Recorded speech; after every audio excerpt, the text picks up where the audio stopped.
Welcome. My name is Eleora Trent. And if you'd asked me a few years ago what I thought family meant, I would have answered too quickly.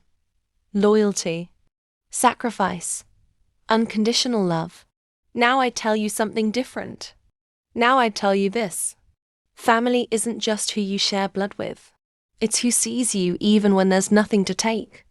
Let me take you back to a cold December in Seattle. The kind of cold that seeps into your sleeves. No matter how tightly you pull your coat shut. The city was in full Christmas swing, twinkling lights. Holiday music echoing from store windows. Pine-scented everything. But my apartment was quiet. Still. Too still. I hadn't heard a single word from my family. No calls, no texts. Not even one of those low-effort forwarded memes. Dad used to send about reindeer or eggnog. At first, I thought maybe the group chat died or someone forgot to loop me in. So I reached out. A simple message to the family thread. What's the plan for Christmas? Should I bring dessert or wine? Nothing. 3 days. No response. I messaged my sister Alyssa directly. Then Connor, my brother. Both left me on read. I stared at my phone longer than I want to admit. Reopened the messages to be sure they really said seen. They did. A part of me knew. But denial is a funny thing. I told myself they were busy. Distracted. Maybe plans were still up in the air. Maybe they were planning a surprise. Maybe. Then came Christmas Eve. I was sitting on the couch with hot chocolate that had already gone cold, pretending not to wait. The tree was lit in the corner, but even that felt performative just for me. Just because I was trying to keep a tradition, a life that no one else was following anymore. And then I made the mistake of opening Instagram. There they were. My parents. Alyssa. Connor. His girlfriend. My aunt and uncle. Even the neighbor from across the street who always brought cookies. All of them gathered around the fire at my parents' house.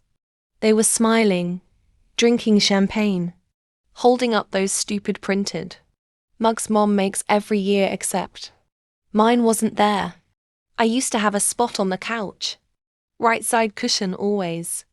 But in that photo, that spot was taken by Alyssa's new boyfriend. The caption read, "Couldn't ask for a better Christmas with everyone we love."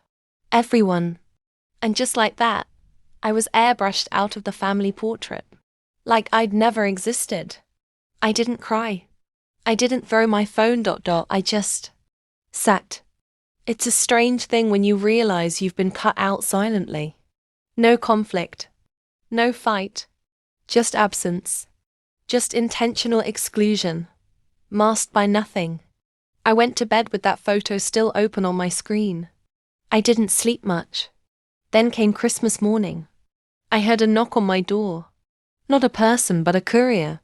They handed me a thick envelope. There was no return address. No Christmas card. Just a formal invoice. $52,000. Due in 10 business days. No joke. No typo.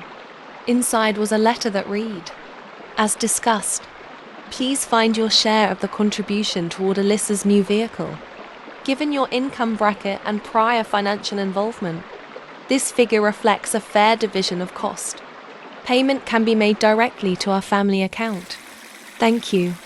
No greeting. No apology. No Christmas wishes. Just expectation. Apparently, Alyssa had totaled her car earlier in the year and decided she deserved an upgrade. A brand new luxury SUV fully loaded.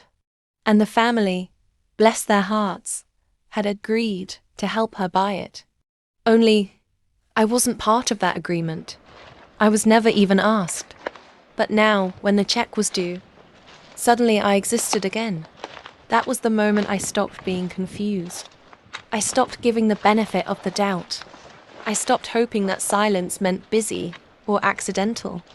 No, it was deliberate. And that kind of betrayal doesn't deserve tears. It deserves clarity. So I poured myself a cup of coffee, opened my laptop, and started digging. 10 years of quietly helping them, one unacknowledged favor at a time. I had receipts, literal and emotional. $7,800 for Dad's emergency. Dental surgery after he fell off the roof trying to fix the satellite dish himself. $4,200 to Alyssa when she maxed out 3 credit cards in college. $6,000 to bail Connor out of jail when he got into that bar. Fight in Vegas, hush hush. No cops involved and I never told Mom. $9,000 worth of grocery deliveries, care packages, and essentials I paid for during COVID, without ever being asked. $2,340 for Mom's flight and hotel when Nana passed. I booked it, paid it, never got reimbursed. $1,500 toward the deposit on a rehab facility for my uncle, because they weren't sure how else to help. Dozens of gifts, birthday surprises, holidays hosted at my place when no one else stepped up. And suddenly, there it was in front of me. $64,385.00. Money I gave without question, without condition, without ever asking for anything in return. Not because I was rich, but because I was raised to think it was my job to hold things together, to be the responsible one, the quiet helper, the rock. So I wrote a response. Cold, professional. The kind of message that sounds calm, even though every word is loaded with finality. Subject: Vehicle contribution. Hi. Attached is an itemized list of financial support I've provided to the family over the past 10 years. The amount exceeds the current $52,000 request. I consider my obligations fulfilled. Going forward, any further requests should be made through legal channels. Do not contact me for money again.